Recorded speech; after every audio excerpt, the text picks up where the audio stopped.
Andrina there is already passed out. So with the clear vials, I can see through and I can see that she's knocked out. So so then for taking a picture of her, you know, I'll just use my clipboard as a surface. You know, sometimes I do use my phone, but I do have this camera, which is for you know, it's like a point and shoot digital camera, but it has this microscope mode, so I can get it pretty close. And I was able to get this ring light adapter. So I really like this camera. There's a few other brands that do similar ones where they're just they're, you know, like you can take, they're waterproof, shockproof, they're made for people taking them out, they're really sturdy, and yeah, that microscope mode is handy. So once the bee is passed out, you know, if I had the piece of tape here, I could say, you know, this was bee number 1 and was off of the Zizia aurea plant. And then just getting a photo just on top, getting kind of as close as you can. You know, her wings are over her abdomen, but I can try to just kind of get them out a little bit so I can see her abdomen. She is already kind of waking up. That's awesome. Trying to get her from the side as well as I can. And sometimes for the front of the face, I will actually just pick them up. It can be hard to really get the angle right. And then,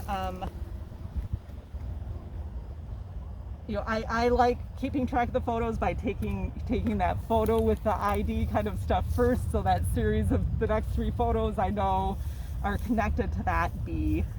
I also, on my phone, I have an app I recommend that's called Cozy Microscope, and it shows up as magnifier and microscope, and I don't know how it does it, but it lets me take photos closer than just the macro setting on my phone. So it has this kind of microscope mode where I'm able to get pretty close and usually can focus in pretty well. So she's already kind of curling up. I'm gonna try to get her to, oh, she's done. She's waking up. No, I focused in too much. There she is.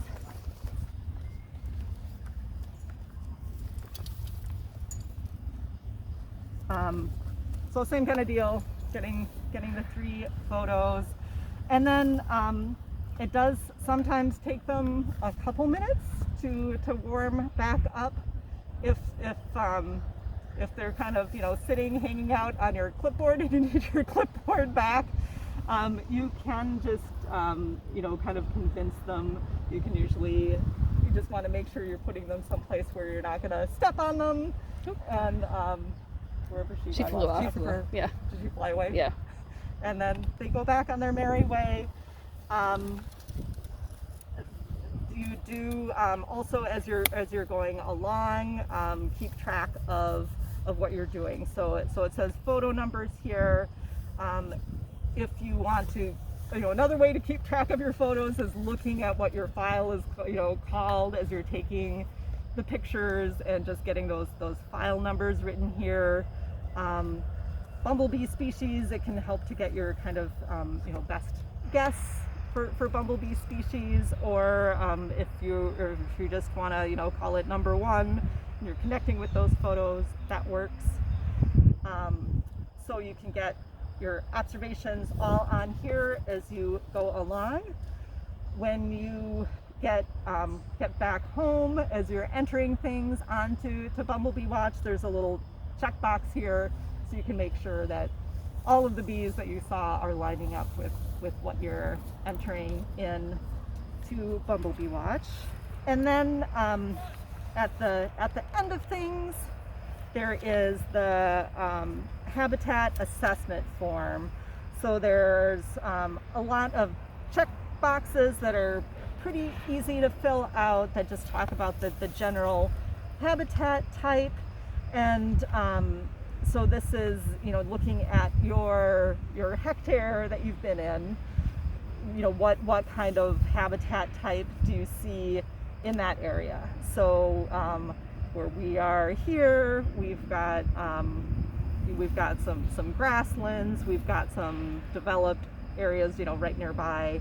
There's some woodland, and then the surrounding area. So just within kind of what you can see around you, what are you seeing? Are you seeing agricultural land? Are you seeing, developed areas? They don't have specifically soccer fields, but developed, incorporates a lot of different stuff. They have this, so there's some estimation that you have to do how much of the survey area has flowering resources available. So that is another one of those eyeball things where you just need to kind of, picture your hectare, your baseball size, field size area, and picture, what percentage has flowers. So pretending that we've walked over there and we've seen kind of the prairie stuff there. So at this point in the year, this is going to vary each time you're out this year. So it has, 10, 20, 30, 40. I would call this 10. There's an awful lot of stuff, somewhere between 10 and 20 probably. There's not much over there. Yeah. And then there's also some questions: which of the following features do you see in or near the survey area? So this is connecting to nesting habitat. So do you see bunch grasses, so native grasses that kind of bunch over? We're seeing some of those. There's leaf litter. If you notice any rodent holes, that's something. Bumblebees use rodent holes a lot. A few things to note, or none of the above. And then there's stuff about management. So what do you see for mowing? If there's anything if you know that there's insecticide or herbicide use, which might just be if you see signs that say something happened. Otherwise, you can have this suspect if you think that happened. And then can I ask a question? So yes. Like for here, would we say it's mowed because this isn't mowed, but like the soccer fields are mowed? So that is this is in or near the survey area. Okay. So yeah, not just your survey area, but kind of as you're looking around, what do you see? Okay. And then the plant species in bloom. So this is in the survey area. So now we're back to within where we were. How many different plants do we see blooming? Mm-hmm. So here we've got this little aster, we've got the zizia, we've got a couple, we've got the white indigo and the baptisia, there's some meadow rue. And so once you get up to 10, it's just greater than 10. Okay. And I'm sure they might be seeing some other stuff in the prairie, but that would just be so for the total survey area. You do that, and then as best as you can to list the blooming plants that you don't have. So you don't need to repeat blooming plants that you already recorded here for your host plants.